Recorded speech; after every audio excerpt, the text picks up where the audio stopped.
Marcus Foligno fan club assemble! Not is SotaStick.com the only place to get your official Marcus Foligno fan club tee, but it's also the only place to get all your favorite Wild team garb, plus so much more beyond hockey. Use code Bardown Beauties for 15% off your total purchase at SotaStick.com. At Jim Beam, they know the importance of tradition, like chanting "Let's play hockey" prior to the start of each game, or playing the state of hockey anthem after a Wild win. This season, raise one to your fan family with the bourbon that invites us all to come as friends and leave as family. Jim Beam Bourbon Whiskey, the official bourbon whiskey partner of the Minnesota Wild and XL Energy Center.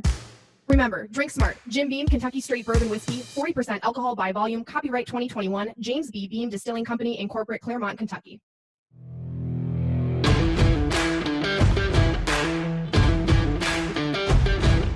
From New Voice Studios. Oh yeah, you betcha. Let's go to the boat. Discombobulate on the spot. Part of the Talk North Podcast Network. Fly out to Russia personally. Jessi Pierce. This is off the rails. We're only a couple minutes in. Alexis Pearson. We're not going to throw batteries on the ice at, Kirill Kaprizov. We're not that crazy. Bardown Beauties Podcast. Was it about guys getting hammered down low night after night? Everyone loves to crap on analytics, but the analytics do not lie here. We are firing Fred at the top of the hour. More hit. It's like tea. Tea. Starts now.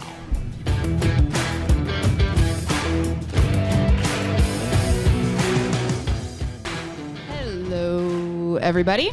We are the Bardown Beauties Podcast. I'm Jessi Pierce. She's Alexis Pearson. He's producer Fed. Big shout out to Vines Winery for letting us come out here on this gorgeous summer day to talk hockey, drink wine, enjoy the company of all of you folks. So thank you to everyone for making it out here today. Let's get a round of applause for all of you and Seven Wines. All right, so we do have some things to talk about hockey-related first. In case you missed it, which most of you probably did because it just happened, the Minnesota Wild have traded Kevin Fiala to the Los Angeles Kings. In exchange, they get a 2022 first-round pick, as well as Brock Faber, who will be returning for a third year with the Gophers. He was actually named captain today. So as most know, the Gophers are great. That's a shout-out to my cousin Karen, who is a Bulldog, but I will forever be a Gopher, so there is that. But Alexis, Fiala, we knew the writing was on the wall since the season ended for the Wild, but are you surprised it finally happened? What do you think of the trade as a whole? Well, first of all, it was very kind of them to make the trade right before we have a live show, so we have something to talk about. Right. Because the off season, there's not always things to talk about, and today there is. So that was very nice of them. Second of all, I'm glad it happened so everyone stops asking me when I think Kevin Fiala is going to get traded. True. That's the other positive to this. The thoughts on the trade overall, I don't hate what they got in return for Kevin Fiala. I think that's about what you could expect without getting too greedy. The only thing I don't love is that I was hoping he'd go to the East Coast so we'd only have to see him like once or twice a year. Now we're going to see him slightly more regularly, but at least it's not a divisional team, so I'll take that over trading within your division. I just feel bad he has to hang out with Drew Doughty all the time now. That's really the downside to being traded to the Kings, but I mean, hey, good for him. He'll have a good time. Bill Guerin would have a rebuttal to that. Because somebody asked, are you mad that you traded him to a Western Conference team? And he said, why would you eliminate half the teams that you could move a player to? So that's his rebuttal that he had said today. In addition, I think Bill has always been very transparent, not only in this trade or any moves that he's made, but in particular to Kevin Fiala. I mean, he came out and said in today's availability after the trade was finalized that, Kevin had a heck of a year and they weren't going to be able to come to terms. They knew, he's getting just shy of $8 million for 7 years from LA, and they can afford it. They need that scoring punch too. So Fiala's going to fit right in, probably dangerously, unfortunately for Wild fans when they face the Kings. But, Bill Guerin said, we're not going to skirt around the obvious. We know and they know, and we're not going to lowball them because it's never going to work. So again, it's something that's not surprising. My only kind of surprise was, and I did ask Bill this today too, is they went for a defenseman. Now, Brock Faber is a right-handed defenseman, which there are not very many of on the Minnesota Wild. So many lefties. But, I asked, does that mean something for Kalen Addison or Carson Lambos? And, he actually responded with, they're all at different stages of their development, which is probably a valid point. But I still can't help but think that maybe Billy G has something else up his sleeve. Alexis, what are your thoughts there? If there's anything that I've learned from Billy G's time with the Wild is that man has deeper sleeves than anybody I know. Because just when you think he's done it all, he does something again. So I don't think that the Wild are necessarily done making moves this offseason. I don't think anybody went into this offseason thinking it was going to be the only thing that he was going to do was possibly move Kevin Fiala. We know money was going to get tight with the buyouts that are going to hit this upcoming season here. So you had money to spend last year. You don't have it anymore. So you're going to have to possibly make some moves. We knew the roster was going to look different. I just think this is the beginning of moves made. I don't think we're going to see any more like drastic moves, but I don't think this roster is going to be just minus Kevin Fiala. There's going to be some other things changed before the season starts. Right. I mean, and Bill Guerin's always listening. That's the great thing about him, right? He's always listening. He'll take calls if somebody's very interested. That was the other thing. He had mentioned, there were plenty of teams that obviously knocked on the door for Kevin Fiala. Right. He had 85 points this season. You're going to look at that player if you need some offensive help.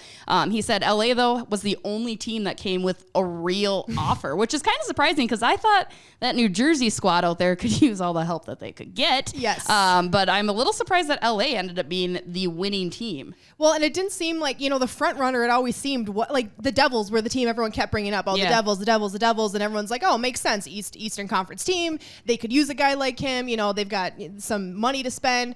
And so I never really thought that the LA Kings were going to be, I think I had heard some rumblings that could maybe be a team they'd want to trade with, but No, it was you never. didn't. You didn't. Well, yeah, I know everything. So I did hear that. It was me. I started the rumors. So it just didn't seem like one of the biggest options for them. So I was a little surprised when it was the Kings. But, if that's what they're going to give up for a guy like Kevin Fiala, like I said, I'm not mad about what they got in return for him. There's much worse trades that could have gone down. Like I said, really the biggest issue for me is that you're not going to see him a couple times a year. So, and we all know those former Minnesota Wild players love nothing more than to score goals against the Minnesota Wild. So every time. What's the over-under on, what are we setting the line at for goals Kevin Fiala scores against the Wild? He'll notch 2 at least in the first game. I was going to set the line at 2.5. Okay. Yeah. So first game back of the X, Hattie watch already for Kevin Fiala? Easily. That's fair, Easily. yeah. No, he probably can't perform without Matt Boldy. That's true. Yikes. They were a good Harsh. team. I did see people saying that, hey, without a guy like Matt Boldy, is he going to have as good of a season? Because he was very inconsistent in years past with the Minnesota Wild. Even when he had great stretches, he obviously is a very talented player, but the consistency wasn't always there. You add Matt Boldy, and then all of a sudden, that's a dangerous line. So do you think he fits in as well with the Kings? Does he miss a beat at all from how he was playing at the end of the season for the Minnesota Wild? I mean, it's easy. And again, we are the Bardown Beauties podcast. New episodes released every single week, talking hockey, all things hockey. And today we get to talk about wine too, again, with 7 Vines. So stay tuned for more of that discussion coming up here. But back to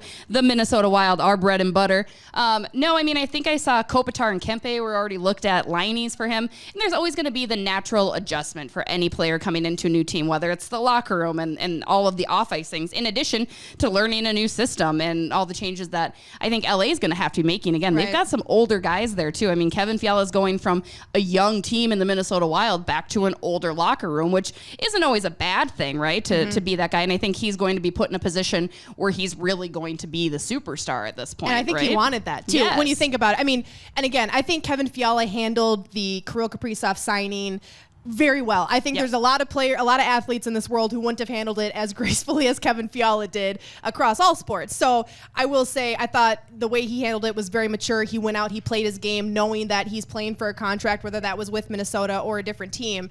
And I think that the prospect of him being able to possibly be that superstar is huge. And the LA Kings, they haven't been great as of late, but this is a team who's won Stanley Cups. And, they've got some good pieces, like you said, some veteran pieces where with a youthful guy like Kevin Fiala could end up being a fairly dangerous team, and they could use some help offensively. So he could really make a difference there. But again, I think it really is going to come down to who's he paired with, because the way he played in Minnesota, it was really dictated by who was on his line. And so I'm interested to see who he ends up with in LA. Yeah, LA's got a lot of good young players. I am curious to see Drew Doughty, you mentioned him earlier, who immediately chirped Kirill Kaprizov and said that he was overpaid. Do you think he thinks that Kevin Fiala is overpaid now by his own team? I don't know what Drew Doughty's definition of overpaid is, if he thinks Kirill Kaprizov is overpaid. So I don't know how to answer that question, because I think if anything, Kirill Kaprizov's underpaid. I would love to put my paychecks toward Kirill Kaprizov's paycheck. Yes.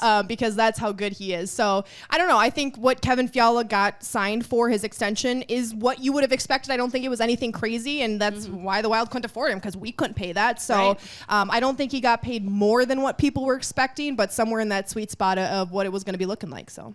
Again, we are the Bardown Beauties, talking hockey all the time because we love it and because we can. New episodes released on all of your favorite streaming apps every single Monday. Also want to give a shout out to Talk North, where we are featured on their podcast network, in addition to BettorEdge, SotaStick, Jim Beam, Royal Credit Union, and Peak Vestibular. Peak Vestibular That's Center. all of them. We love you all. And of course, Seven Vines for having us out here today. Again, more wine conversation coming up in the second segment. You know, one other addition that was kind of discussed in our availability with Bill Guerin just an hour or two ago was Marc-Andre Fleury, right? There's starting to be rumblings about what Marc-Andre Fleury might look like. And, you know, the one thing that Bill Guerin said, you know, if they are not able to come to a term with Marc-Andre Fleury, you know, he'll be a free agent come July 13th here.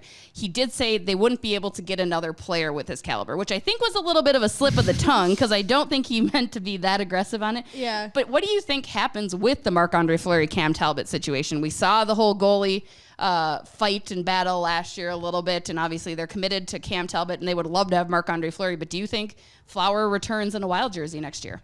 I think so. I think they find a way to get it done. It seemed like at the end of the season, and again, you know, when seasons end, sometimes players just give you lip service. That's how it is. But it seemed like Marc-Andre Fleury wanted to return as a member of the Minnesota Wild, and it seemed like he felt like there was maybe some unfinished business here. And I do think Marc-Andre Fleury still has someone left in the tank. When you've got a guy of his caliber of skill, it's hard to say when his career is going to be done. And we got our fans rolling in here. Biggest little fans in the world. Biggest little fans in the world. And so it's when you got a guy with his level of skill who's won championships, who's been there and done that, it's hard to say, oh, this is going to be his last season, because I'm never surprised when a guy that good ends up being good. Yeah, Tom Brady. Guy comes out of retirement. So, I mean, it's just, you got a guy like that. I wouldn't be surprised to see him re-sign with the Minnesota Wild. I wouldn't be surprised to see him have another good season. The biggest question is, if they re-sign him, who's your starting goaltender? That's where I'm sitting at. I mean, that's going to be the talk. Now that Fiala's traded, that's what everyone's going to be complaining about for the rest of the summer is, well, who's starting in net? Is it going to be Talbot or Fleury? And to that question, I don't know if I have an answer just with the way they handled it at the end of the season. I don't know who you go with at that point. I mean, day one, I'm going in there with Dino and saying, hey, who's your starting goaltender? I don't care. He's like, we haven't even practiced. He loves that question, Dean Evson. It's not a rotation. It's not a rotation. Not a rotation. Never is. Again, Bardown Beauties podcast here. New episodes released every Monday. We have interviews with guys like Dean Evson, like Bill Guerin, Devin Dubnyk, not to name drop, but we will. Yeah. Quite a few good people. Linda Cohen, as well as some youth hockey associations. Speaking of youth hockey associations, one of my favorite things about Seven Vines that, again, we will talk about in the second segment is their helping and assistance to youth hockey programs in Minnesota. I mean, again, Alexis, we talk about it almost every week, and, you know, you and I each have a special place in our heart for hockey, but just how special is hockey in the state where it's like everywhere somebody can help out hockey community and hockey family, they tend to. Well, that's the best part, because in order to have things thrive, you need help. Nobody and no one thing can do it all alone. So the fact that we live in a state and in a community where everybody cares so much about helping the sport of hockey thrive, from the grassroots level all the way up to showing up to Wild games and cheering on the Minnesota Wild, that's what makes this kind of stuff special. So it's really cool. Anytime you meet a new company or organization or person who's like, yeah, I'm involved in this, I help out with this, I donate for this, because that's how we keep things going and rolling. So it is really cool. And that's where it starts. That's how you get those one of us hockey players who end up playing in the NHL, is starting at that grassroots level where they're getting those opportunities and playing with these kids for their whole life until hopefully they end up in the pros or in the Olympics at some point in their career. So it is really cool. And without the support of the grassroots level, you wouldn't have hockey players playing at the pro level either. Or hosting podcasts. We weren't hockey players. We weren't hockey players, though, right? That's true. A shout out to Minnesota hockey on that same tangent. Another record year, over 19,000 AU players for the season for the first time ever, which included a record 5,448 girls, 13,631 boys, which is a 12.2% increase in just AU players alone. Even more impressive is that more than 7,000 of those players were new to the sport of hockey, and just shy of 60,000 players were registered in Minnesota. So we're the state of hockey, Alexis. Colorado tried to claim that, I think, this week after that whole winning the cup thing, which is a little ridiculous, but doesn't ring a bell. No. Forever the state of hockey. Yeah. I mean, we talk about the growth of hockey and other states and other areas of the country getting their time to shine, whether that's, the warmer climates like Vegas and California and Arizona and all these places where aren't known for their hockey. But the this will always be the state of hockey. You guys could go ahead and try. Go ahead, get your hockey players out there, but Minnesota stays undefeated. I mean, like, grow the game too, right? Have other players, but quite a few Minnesotans also eyeing the NHL entry draft next week. Again, we'll have coverage there, but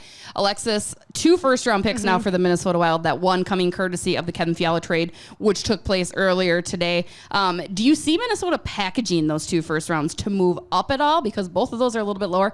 Or do you think that they're just going to go best available in each of their respective spots? Oh, that's a great question. And it's tough. These are the kind of things you talk about come draft season. And if you guys haven't listened yet, you guys had Judd Brackett on last week's episode. I was drinking on a boat somewhere for a wedding, so I was not there for that. It's always relaxing. Always relaxing. But great episode where he answered some of these questions about how they kind of handle this stuff. I think if you're the Minnesota Wild, I don't know if it's necessary that you try to move up. They've got a lot of really good pieces right now, so in their prospect pool and in the pipeline. And to me, when you're trying to get those really high picks, it's because you don't have the talent at that level, right? And I think the Wild do have that talent. So I don't know if it's necessary that they try to do that. I know that Judd Brackett, in the interview that you guys did with him, he mentioned when it comes to best available, looking at the position the hockey players play and how much that matters. And I thought that was really interesting of like, okay, sometimes that does matter, right? You don't want to just go and take best available if best available is a defenseman and you got the most solid blue line in the NHL. So I don't think it's worth it for the Wild to try to move up. But again, depends on how the board falls and all of that matters as well. But what do you think, Jessi? I mean, I think right now, and this comes from having the conversation with Judd, but just also kind of assessing the past couple years for the Minnesota Wild, they easily have one of the deepest prospect pools of any team in the league. So really, it's always hard to say, and you and I both have been advocates of how the Minnesota Wild organization handles its young players. We're talking about an 18-year-old kid. Looks great now. You don't know what's going to happen. I mean, it's very different from the NFL draft and the NBA draft where those players are almost immediately in the pros. In hockey, it's a very different thing. So you're trying to judge what an 18-year-old can do now, but that doesn't mean they're going to translate in 3-4 years down the road either. So I think, stick where you're at, get the best available. I don't think that this class is nearly as strong as perhaps next year's class is either. So, I think the Wild will continue to do their due diligence, do their research. Again, Judd Brackett is an absolute genius when it comes to this stuff. That's why they brought him in. Bill Guerin proving himself to be pretty brilliant on his own as well. And like I said, those players aren't going to need to make an immediate impact anyway. So while it's cool to go in the first round, Kirill Kaprizov went in the 5th round. So just a reminder about that. Never forget, guys. Never forget. Again, we are the Bardown Beauties podcast. New episodes released every single Monday on your favorite podcast streaming app, talking about all things hockey, Minnesota, and really kind of anything, I guess, really, that we'd like to. Whatever we think of. I think we're going to take a quick break. When we come back, we're going to talk about wine and hockey and how you guys can get involved in helping youth hockey associations by drinking wine, which sounds like a pretty cool deal. So stay tuned. Okay, I want you to think of the first time you took a big hit on the ice. Maybe it was a men's adult league. Maybe you were slammed into the boards in a big game, or maybe you pulled a Jessi and just tripped over the blue line. Either way, it's happened. Boys hockey, girls hockey, it doesn't matter. We've all been there with our first big hits. And unfortunately, those hits can add up over time. Hockey players can end up with dizziness, headaches, and pain, and a large portion have even experienced concussion-like symptoms as a result. Thankfully, there's an answer. Dr. Tyler Stewart with Peak Vestibular Center specializes in the drug-free treatment of nagging concussion symptoms. Dr. Stewart formulated the 3A Brain Restoration Program, a comprehensive program to get to the root cause of your symptoms. He utilizes the latest technology and techniques to get you back on the path to your best life and back on the ice. If you're dealing with dizziness, headaches, or pain after taking one too many hits, contact Dr. Stewart for a complimentary consultation today. Go to dizzinesscare.com or call 715-690-2211 to schedule your complimentary consultation. Hello, everybody. We're back. We are the Bardown Beauties podcast. New episodes all about hockey, Minnesota Wild, grassroots, everything, released every single Monday, coming to you live from Vines Winery, located in Delwood, which is just west of Stillwater. I'm going to say closer to Matamidi because I'm a Matamidi girl. Go Zeffs, also near White Bear. As Alex Stalock reminded us 2 weeks ago, there's a whole other world on the other side of the city. So thank you to everybody for coming on out here. I know Alexis and I have a lot of family and friends in attendance. So thank you. And then to everybody else stopping by. You all rock. Shout out to my Aunt Joanne. I promised her I'd give her a shout out, though she couldn't be here. So you guys remind her that I did say that as well. Joining us now, the owner of this gorgeous winery, Janae. Janae, how are you? I'm good. Thanks so much for being out here tonight. We're so excited to have you guys. Thank you for having us. A gorgeous setting, just a gorgeous piece of land, and delicious wine. I mean, you're not going to have to twist Alexis and I's arm to come out, drink wine, and talk hockey very often. You could give me bad wine and I'd still drink it, but this is very good. This is very good. Yeah. Well, good. Well, you're welcome anytime. So we hope to have you back, too. It's really fun to have you here tonight on a beautiful Wednesday. Absolutely. Now, tell us a little bit about Seven Vines and how it came to be, because it's still kind of not necessarily in its infancy, maybe toddler years, right? A little bit. You guys have been around. Terrible twos. Probably better than my children over there who are actually behaving nicely. But tell us a little bit about the winery itself and your family and your connection to hockey, too. Sure. So actually, we will be celebrating our 5th anniversary in October. So yes, we are just kind of getting out of our infancy and into our toddler years. So yes, we started building the winery in 2016. It was completed in 2017, and my parents, Ron and Arlie Peltier, had the dream and the vision to create a legacy for their children and grandchildren and give back to the community that they love. Longtime residents of Dellwood and this historic piece of land. It's 188 acres on both sides of 96. They fell in love with it about 35 years ago and just had an eye to purchase it one day, and that opportunity came about in 2010. And lucky number 7 years later, we're sitting here today at this gorgeous winery. And Seven has a number of reasons and importance in your family. Tell us a little bit about those. Yeah, 7 is really special. So 7, of course, lucky number 7 is my father Ron's hockey number. He always wore number 7. He played for Johnson High School, grew up going to the rinks at Phelan, and just loved the number. Ended up going to the University of Minnesota on a full hockey scholarship and wore the number 7 there, playing for legendary coaches Glenn Sonmore and Herb Brooks. And so when he decided to fulfill this dream with my mom of building this vineyard and winery, he decided 7 was the perfect choice.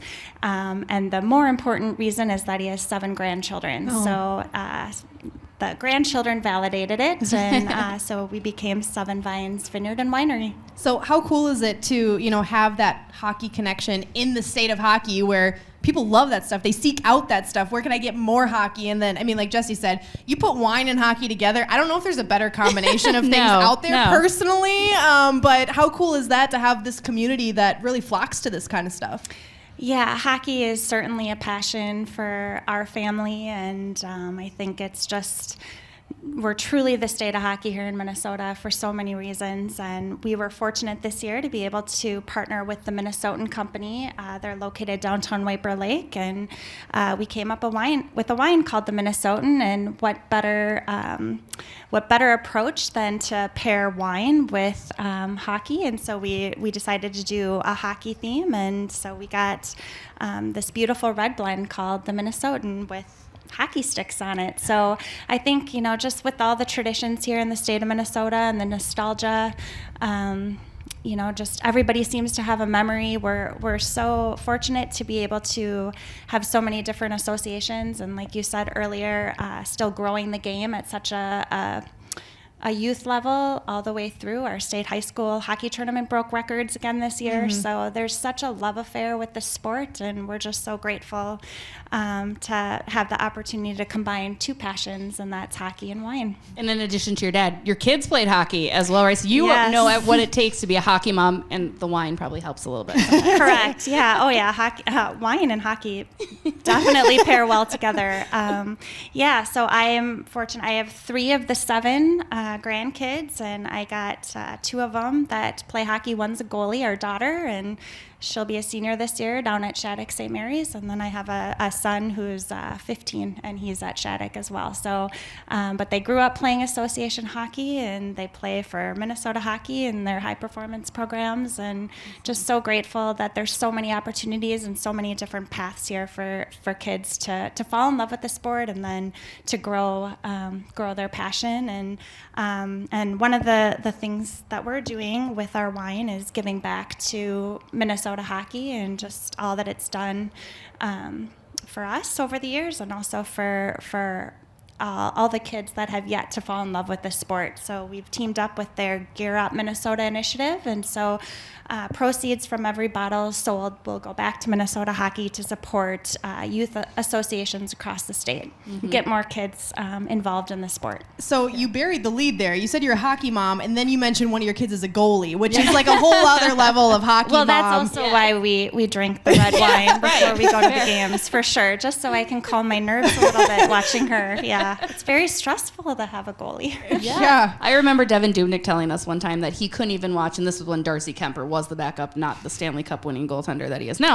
But he said he couldn't even watch Darcy play because he'd get so nervous. And he's like, and my one kid wants to be a goalie. And I said, absolutely not, because it's a very different type of thing, right? I mean, Absolutely. what position does your son play? He plays forward, so Okay. he's plays. Yeah, That's normal. Yeah, oh, that's so much easier. I can watch that. Yeah. That's at least fun to watch. You're not biting your fingernails every 3 Oh seconds. yeah. No, my husband recently told me that I'm negative energy when I'm watching her in the rink, but it's just I don't know, you never want the puck to go in the net. So yeah. Which is kind of hard, right? In the game of hockey to just it have a does go in shutout. the net sometimes. Scoring is up in the NHL this year too, so maybe it's trickled down into the other leagues as well. Exactly. You had mentioned giving back to Minnesota hockey, and again, we're big advocates of that too. Was it kind of a natural partnership to do something like that when you were creating this wine and saying, hey, you know what, we're going to really add all of this into hockey and complete it by doing a good thing as well? Absolutely, yes. We were really excited to partner with Minnesota Hockey, and the Minnesotan, like I said, in downtown White Bear Lake is very heavy focused onto hockey, and so it just kind of seemed like a natural fit. And people can feel good about buying a bottle and knowing that they're helping associations with their equipment purchases, because hockey can be a really expensive sport. So in order to get more kids involved in the game, helping these associations build their programs by giving them the resources they need to get more kids involved, I think is important. So we're lucky that we can join forces. You mentioned equipment. Now I got to ask, as a hockey mom, tips on getting the stench out of equipment. What was your go-to? There's no hope. There really a bottle of wine. Just pour a red in there. Right. There really is no way to get that stench out. Yeah. It's a permanent smell. It really is. Unfortunately. Again, we are the Bardown Beauties podcast. New episodes released every single Monday talking about all things hockey. Joined by Janae, owner of Seven Vines Winery, located out here in Delwood. Beautiful day. So honored to be out here. Now, in addition to the Minnesotan wine, you also have another wine that gives back, Reminiscence in favor of Alzheimer's. Tell us about that one. And thank you for bringing that up. We're in the last Wednesday of June, and June is Alzheimer's and Brain Awareness Month, and so just wanted to do a shout out. We do have a beautiful red blend called Reminisce in honor of my mom, who passed away from Alzheimer's in October, and just the millions of other people who suffer from this disease, and all the caregivers that have to go on this journey with them. So we do have this wine, and we are hosting a Fashion for Alzheimer's event coming up in August, on August 12th, and just welcome everybody to come back here. Hopefully you guys can stop back out again for that, and do another give back for Alzheimer's research. And now you're getting into the clothes and fashion, so of course we'll be back here, right? Now, like we may talk sports, wine, so we got hockey, we got clothes. What's next? You got a good pizza on that you serve We do. here? We have great flatbreads and salads. How much is rent? I might move in. Yeah. I You're love welcome. it. Yeah, right? Again, so tell us a little bit about what goes in. I know you had mentioned you're not the wine maker necessarily, but can you tell us a little bit about the flavors of the Minnesotan wine? Yes, I can. There Actually, both of these wines have Petite Syrah and Merlot in them. They're both blends, but the Minnesotan blend, the hockey blend, has Cabernet in it and also Malbec.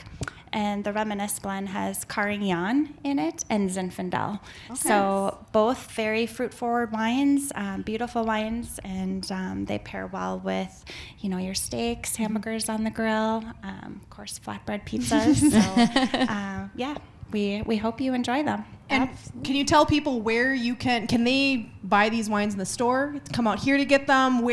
Tell us a little bit more about, is there any other place people can find these wines if they want to get their hands on them? You can purchase these wines, of course, in our wine bar at Seven Vines. We have a wine shop that's open daily from 11 to 1. And then our regular wine bar hours, you can also purchase these wines online. Nice. And they are delicious. You guys know I'm not much of a wine girl, but you've changed me a little bit.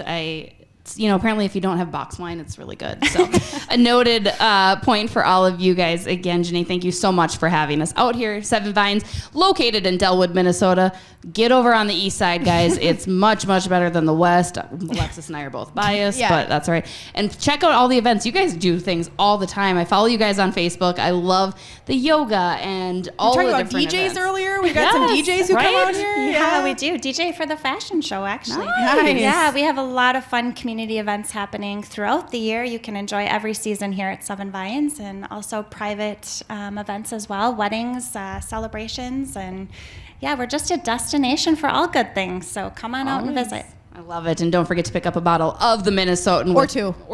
Or three. It all helps kids play hockey and gear up. So we love to see that. We're going to take another quick break. Again, we are the Bardown Beauties here live at Seven Vines in Delwood. When we come back, we'll talk more summer stuff in Minnesota. I like it. Stay tuned.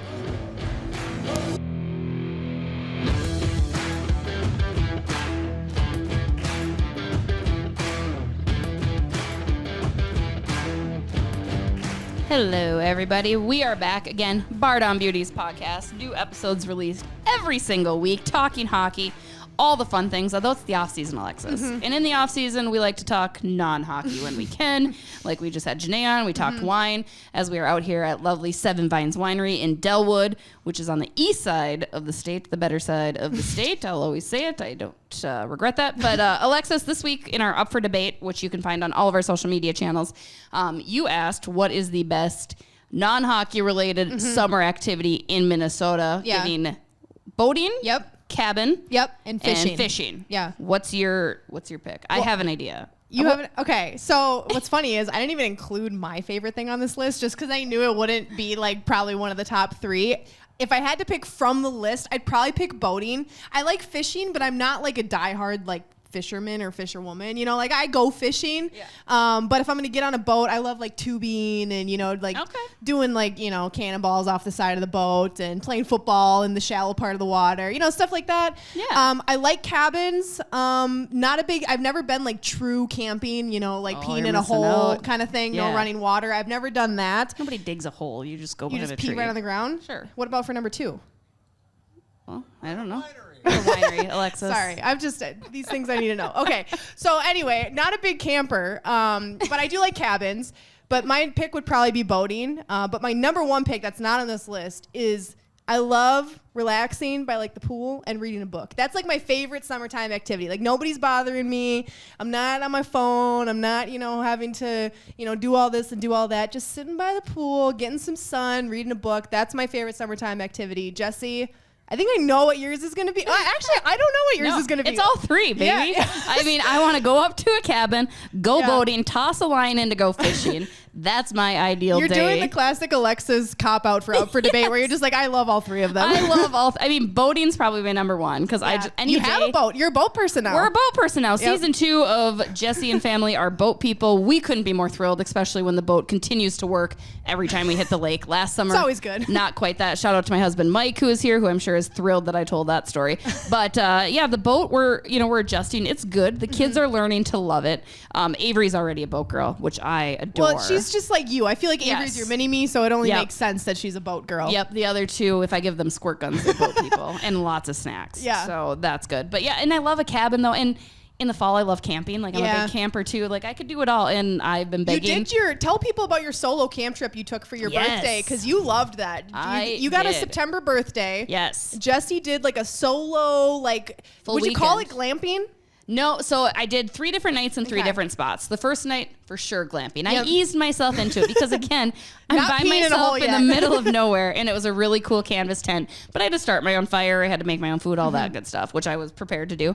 Second night was probably the challenging evening, but it was also my favorite because I did it. Okay. I was in the middle of nowhere with no reception. My husband can attest to that because I called him in a panic, a little angry because he didn't answer his phone the first 20 times I called him to tell him I didn't have service. And it was raining. So to pitch a 6-person tent by yourself in the rain and then try to start a fire wasn't the easiest of things that I had done, but I did it, and it was my favorite night because of that. And then I had a couple drinks. I met some camping neighbors who came over. Yeah. Why are you pitching a 6-person tent for one person? That's all we had. Okay, I was gonna say that seems a little like overzealous to be like. I like my space. Okay. I like my space. Like, oh, it's so roomy in here. I can kick my so legs roomy. out.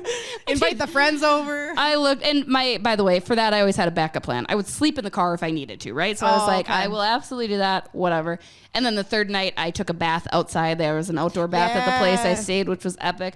Highly encourage everybody to do it if you're at least a little bit into being outside and not mind getting dirty and stuff like. Because then I went and hiked like Tataguchi and all of the, the Superior Trail and all of that, and it was so worth it. And love my family, but every mom should go do this too. Just get away for a weekend by yourself. Try something different, because again, it was so rewarding to like come back and be like, yeah, I did all that, because it's a very uncommon thing to do. So highly recommend. Was this before or after Kirill Kaprizov signed his contract? Oh, extension? it was September 23rd. It was after. Okay. Yes. I was going to say, were you a little worried that like news was going to break when you had no cell service? I am always terrified of doing anything remotely that I would enjoy. I'm nervous news is going to break when I like take a shower for 10 minutes, let alone like go out of town for the weekend.